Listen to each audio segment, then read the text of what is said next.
Thank you for your time, and thank you for accepting me as a guest in your country.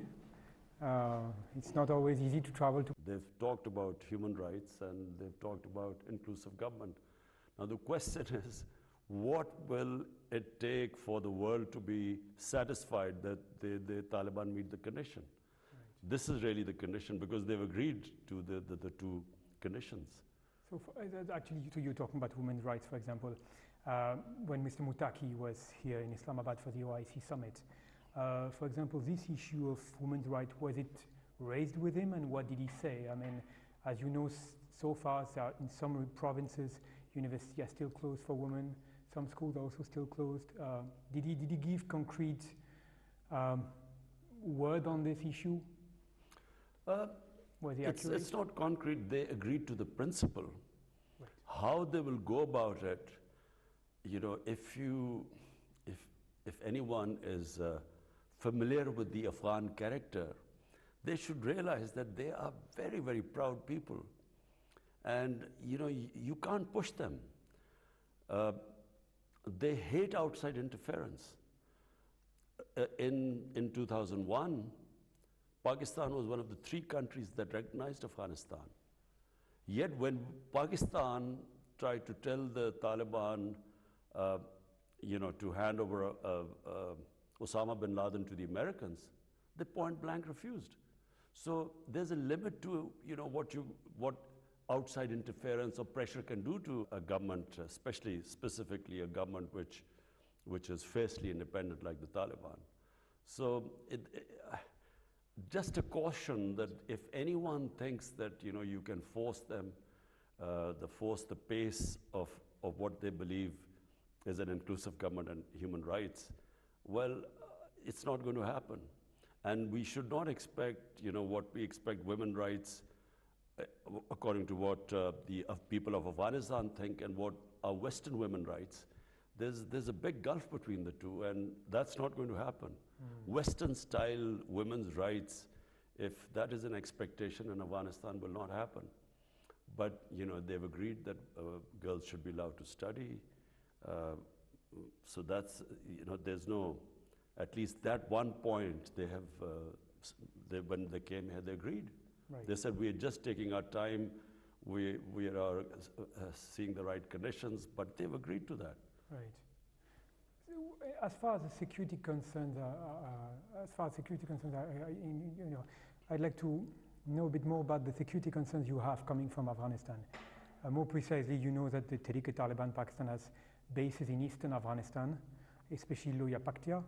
There are also the possibility that some Baluch insurgent groups could be also active from Afghanistan. They've carried out a couple of attacks against Pakistan recently. Are these some of your most pressing concerns that you have at the moment? 2 concerns. Number one is are the refugees. Pakistan already has over 3 million Afghan refugees. And the worry is, if things deteriorate in Afghanistan, if this humanitarian crisis gets worse, then there will be a bigger flow of refugees into the country. Already, we have almost, since the fall of Kabul, we have almost 240,000 Afghans who've come into Pakistan. So number one, I mean, you know, the country just cannot take more refugees. We don't have the resources. And secondly, before the fall of Kabul, 3 groups operated from Afghanistan. Number one was the TTP, Pakistan Taliban. Number 2 was Baloch terrorists. And number 3 was ISIL. So our belief is that the more stable the Afghan government gets, the less chance of these groups to operate from there. Right. So therefore we have reasons, but probably Pakistan has the strongest reason for stability in Afghanistan for these reasons: refugees and terrorism. Right. So it means that when the Afghan Taliban are saying that they will not allow their country to be used by terrorist organizations against any other country, do you trust them when they say that? Yes, I trust them. Right. I think anyone who has worked, who dealt with the Afghan Taliban, and I'm talking even of in 2000, one thing you can say is that they used to stick to their word. I mean, when they, when our truckers or people used to go, after the Taliban took over, when they used to go to Afghanistan, previously, after every 50 miles, there was a warlord who used to take money. When Taliban came into power, basically there was complete security everywhere. And when they guaranteed security, you got it. So we believe that they will, because it's in their interest. What Taliban would, or government would want most of all, is to look after their people, and they can only look after them if there's security and trade. Right. So I think, yes, as I said, not only our government, all the neighbors believe that stability in Afghanistan is extremely important. For Central Asian republics, Afghanistan, from Pakistan and Central Asian republics' point of view, it connects Pakistan. Through Afghanistan, we get connected to Central Asia, and they get connected to the Indian Ocean, where they can take the goods out. So all of us are interested in stability there. Right. So when the UN points out that the Taliban still have connections with Al-Qaeda and other foreign jihadist organizations, you think these concerns are not justified? Well, you see, the Taliban will suffer if there's, right. If there's terrorism from Taliban soil, international terrorism, then they are going to suffer. So it's in their interest to stop the international terrorism. Right, okay. Let's talk about France a bit. Can you tell me about how do you see the trajectory of the French-Pakistan relation for this year and the years to come? How would you like to boost the bilateral relationship? I think France is a very important country for Pakistan. Firstly, I mean, Pakistan has half its exports, almost half, are into the European Union. France is one of the most important countries and a trading partner. So my Pakistan's main interest is to fix our economy, make our country stand on its feet, care about the 220 million Pakistanis. So therefore, my main interest is the economy. And because of that, France is extremely important for us. What are your requirements? What are your plans or ideas to strengthen this bilateral relationship? Do you have any particular ideas in mind that you would like to implement?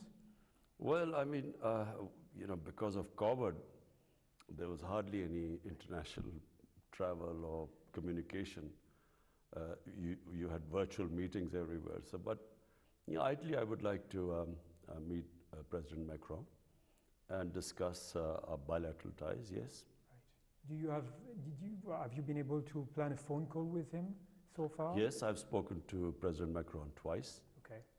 Okay. So when do you think Pakistan will appoint an ambassador in Paris? I think we are in the process of doing so. Right. Okay. Of course, I would like to talk to you about the bilateral relation between India and Pakistan, which you've mentioned at the beginning of this interview, these big two nuclear powers of South Asia. Would you say, so the abrogation of the autonomy of Jammu and Kashmir was completely unexpected for everyone. Would you say that Pakistan's security concerns vis-à-vis India has increased since then? Yes. It was the 5th August 2019 decision of India to change unilaterally the status of Kashmir. That was the beginning when, our relationship just, well, there is no relationship since then, because this is going against the United Nations Security Council resolution. And not just that, it is the way the RSS-led BJP government in India, the way it is, has conducted its policy towards Pakistan and specifically towards Kashmir. It is, I'm afraid right now, there's a lot of anxiety in our part of the world that we are not dealing with a rational government. We're dealing with a government which ideology is based on hate towards Muslims, towards minorities, specifically towards Pakistan. And it's not a rational government where we can talk to them. Right.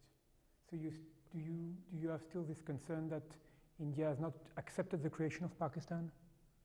No, I think it's, that's, that they have to accept. The issue is simply that they are, to resolve our difference, the main difference is Kashmir. That's the main difference. And that's why when I came into power, my first step was to extend a hand of friendship to Narendra Modi. And, I know India better than most Pakistanis. So my idea was that we should have a neighborly relationship, and our only difference is Kashmir, and to settle that through dialogue. But the response we have got, I was quite surprised at the response I got from the Indian Prime Minister. And then Pulwama happened, where a young Kashmiri boy blows himself up an Indian convoy, and they blame us for it. And then they bomb Pakistan. And then, of course, we downed one of their planes, and then we returned their pilot, just to tell them that we didn't want any escalation. But it was just their attitude, the attitude of this Modi government. So there is no relationship right now. And at the moment, what should I say? There's just a stalemate. So what do you think can be done? How can Pakistan build friendly relations with India?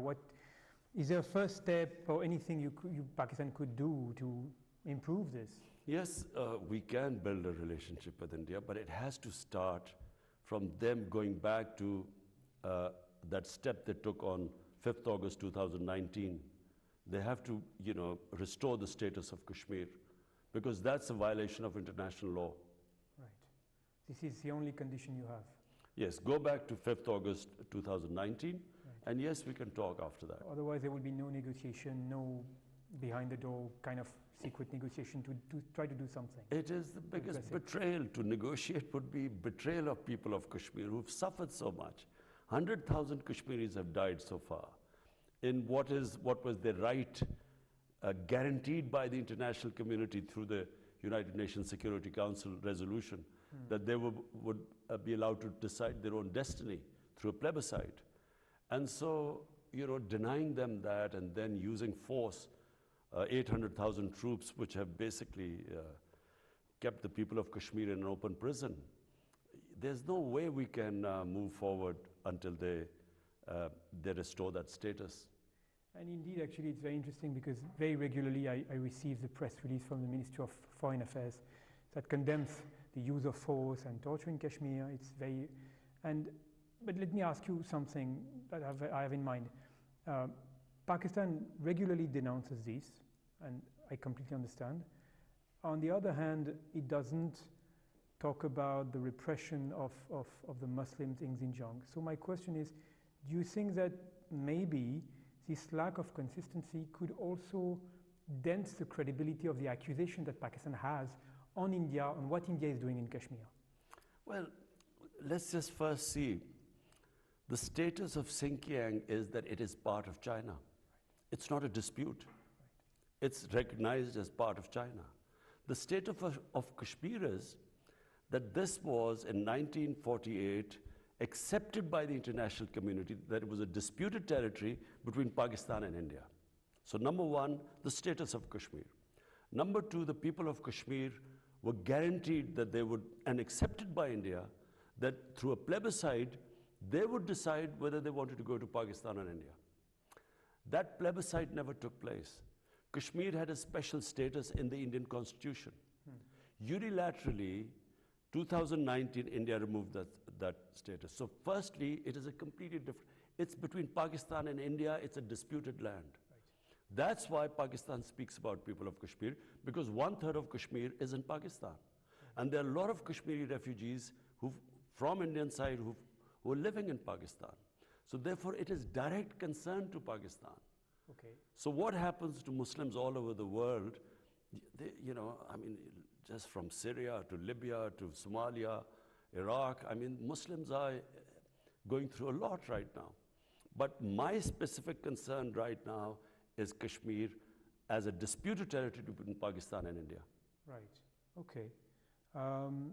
So let's finish with the subject of the cooperation between the United States and Pakistan. You've been criticizing a lot the U.S.-Pakistan partnership after 2001. After the U.S. withdrew from Afghanistan, there was this over-the-horizon policy which was announced. How do you see Pakistan's participation in this over-the-horizon strategy envisioned by President Biden? Does it appeal to you? And have you seen some concrete response from you or from the US on this? What can be done exactly? No, first, let me just be clear. Pakistan has very good relationship with US. I mean, we've always had good relationship with the US. There were aspects of the relationship which I have always criticized.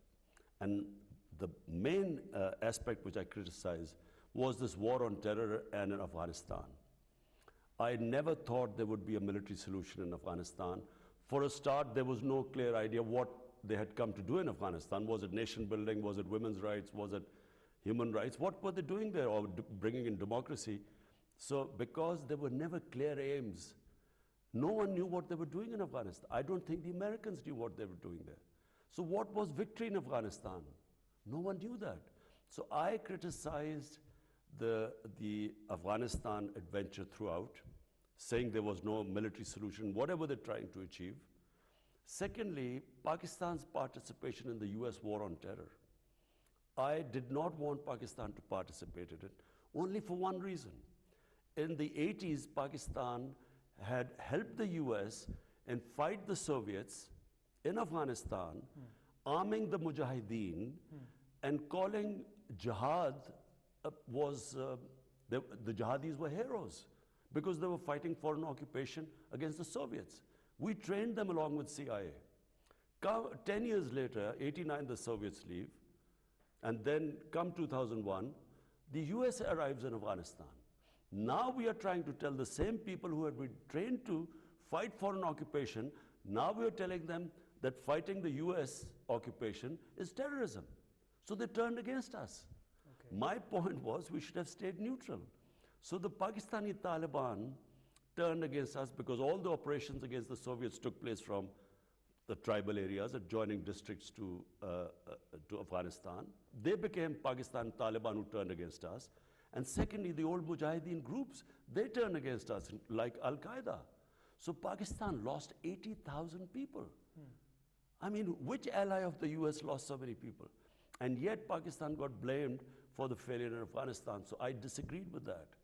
But apart from that, right now we have shared aim with the US.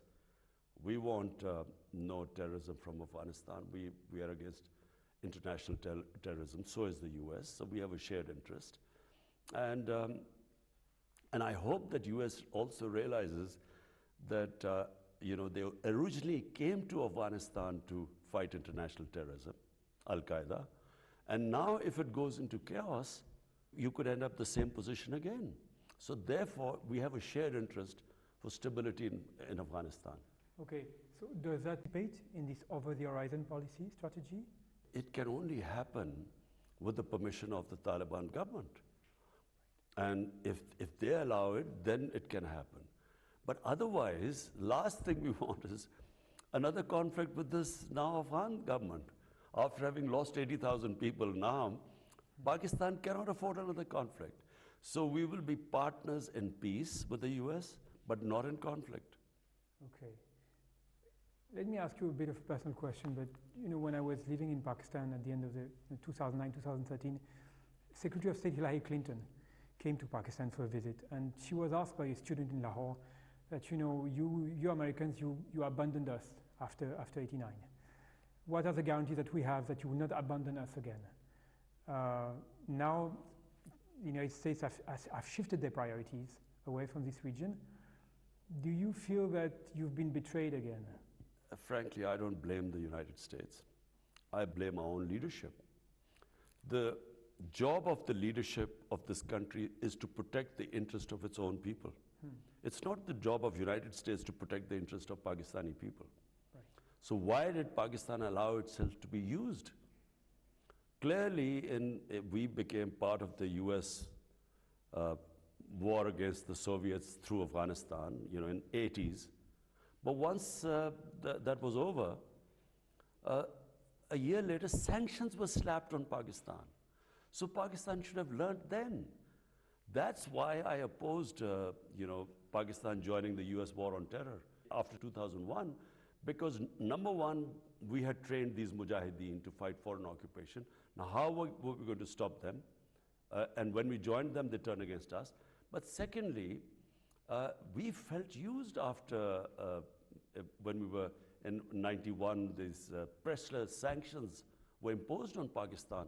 After Pakistan was neighboring, we had 4 million Afghan refugees. We had Kalashnikovs in our first time.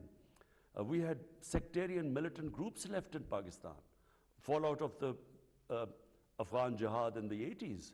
So now, by joining them, I opposed it. I thought we should stay neutral. But I still remember George Bush's statement saying that we will not abandon Pakistan again. Yeah. And they did. Okay. Last question.